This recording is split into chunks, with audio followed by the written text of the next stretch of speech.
Here is how you can avoid late payments forever. So always have auto pay set up on those credit cards literally the minute you get your card in your hands. With this strategy I'm teaching you, we're going to be getting tons and tons of cards and funding, and it's really easy to lose track.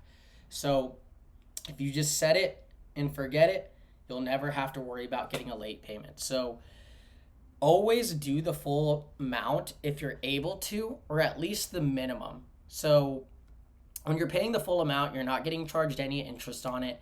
If you're only able to make the minimum, you will get charged slight interest each month that it's not being paid off in full. But at least by paying the minimum, it's not showing up late to the credit bureaus. And with late payments, if you get one of those suck because it's going to drastically take you steps back into the process and ruin your score. So this is a surefire way to never have to worry about those late payments.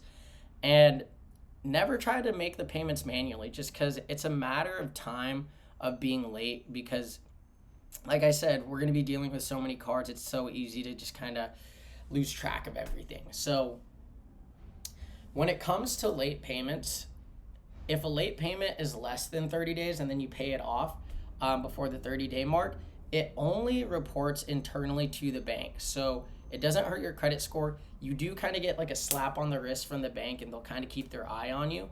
But for the most part, you're going to be good.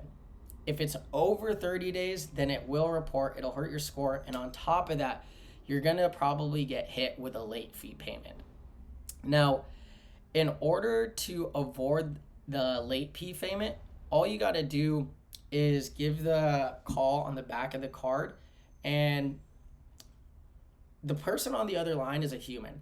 A lot of the times you can negotiate out of these late payment fees, and if you just tell them like, hey, give them like a really good story, like, hey, this week was really hard, X, Y, and Z happened, my car broke down, I had to pay it, but I'm going to be good to make future payments as promised. Is there any way that we could reverse the late payment? And I promise that moving forward, the payments are going to be on time. And a lot of times these guys are human. They'll hear you out and reverse it. These late payment fees are so minimum to these banks. They don't really care. They'd rather just keep your business as a whole and provide excellent customer service. So that is how you reverse late payment fees. Now, here in a second, I'm going to be showing you guys step by step on how to set up auto pay and how easy it is to just set and forget. So let's get into it. All right, so for the example I'm going to be using my Chase Bank. Any banks that you guys have, like Amex, US Bank, Bank of America, even all the smaller ones, they'll have auto pay set up, so it's pretty simple, but I'm just going to be using the Chase Bank portal, for example. 1 second.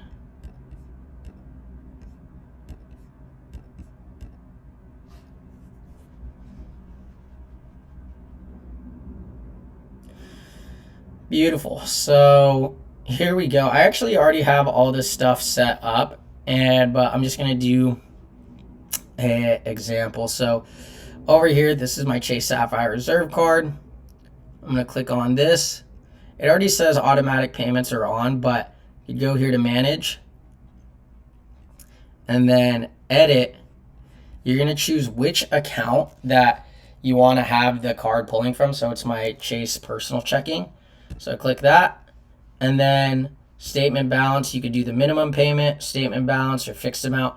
I like to do statement balance, but again, let's say for whatever reason, if you're not able to make the full statement balance, make sure to switch it to minimum payment, or request that you're only making the minimum payment so it doesn't overdraft the checking account. So do the statement balance to avoid any sort of interest.